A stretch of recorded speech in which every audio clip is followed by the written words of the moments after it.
ಬಳ್ಳಾರಿ ಜಿಲ್ಲೆ ಕಂಪ್ಲಿ ತಾಲೂಕು ಕಂಪ್ಲಿಯ 11ನೇ ವಾರ್ಡ್ನಲ್ಲಿ ಇರುವ ಶ್ರೀ ಮಾರಿಯಮ್ಮ ದೇವಸ್ಥಾನದಲ್ಲಿ 5 ವರ್ಷಕ್ಕೊಮ್ಮೆ ಗಂಗಾ ಪೂಜೆ ಮಾಡುವುದು ವಾಡಿಕೆ.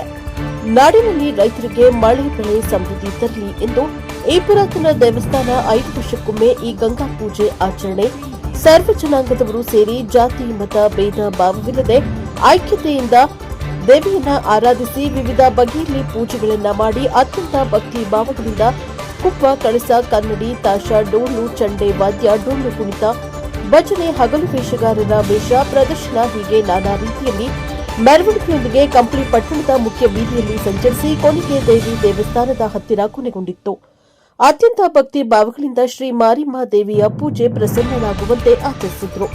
2 ದಿನದ ಕಾರ್ಯಕ್ರಮ ನಡೆಸಿ 2 ದಿನಗಳಲ್ಲಿ ಅನ್ನ ಸಂತರ್ಪಣೆ ಮಾಡಿ ಸಾವಿರಾರು ಮಂದಿಗೆ ಊಟವನ್ನ ಉಣಬಡಿಸಿದ್ರು. ಬ್ಯೂರೋ ರಿಪೋರ್ಟ್ ಸಚ್ಚಿದಾನಂದ ಹಿರೇಮಠ್, ಎಲ್ಕೆಎಸ್ ಟಿವಿ4 ಕಂಪ್ಲಿ.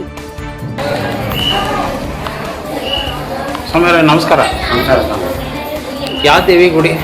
ಶ್ರೀ ಮಾರಮ್ಮ ದೇವಿ ಗುಡಿ. ಮಾರಮ್ಮ ದೇವಿ ಗುಡಿ. ಮಾರಮ್ಮ. ಇದು ಎಷ್ಟನೇ ವಾರ್ಡ್? ಇದು 11ನೇ ವಾರ್ಡ್.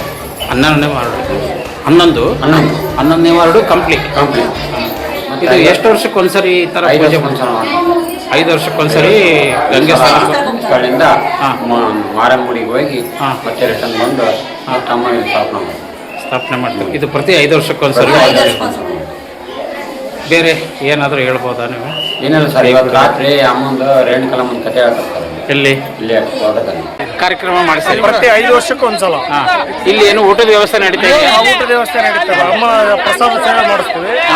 ಒಂದು 3 ರಿಂದ 4 ಸಾವಿರ 5 ಸಾವಿರ ಜನವರೆಗೆ ಊಟ ಬೆಳಗ್ಗೆಯಿಂದನೂ ನಡೀತಾ ಐತೆ. ಬೆಳಿಗ್ಗೆಯಿಂದ ನಡೀತದೆ. ಬೆಳಗ್ಗೆಯಿಂದ ಫಲಾಹಾರ ಇರುತ್ತಾ, ಮಧ್ಯಾಹ್ನ ಊಟ ಇರುತ್ತಾ, ರಾತ್ರಿ ಒಂದು 5 ಸಾವಿರ ಜನವರೆಗೆ ಊಟದ ವ್ಯವಸ್ಥೆ.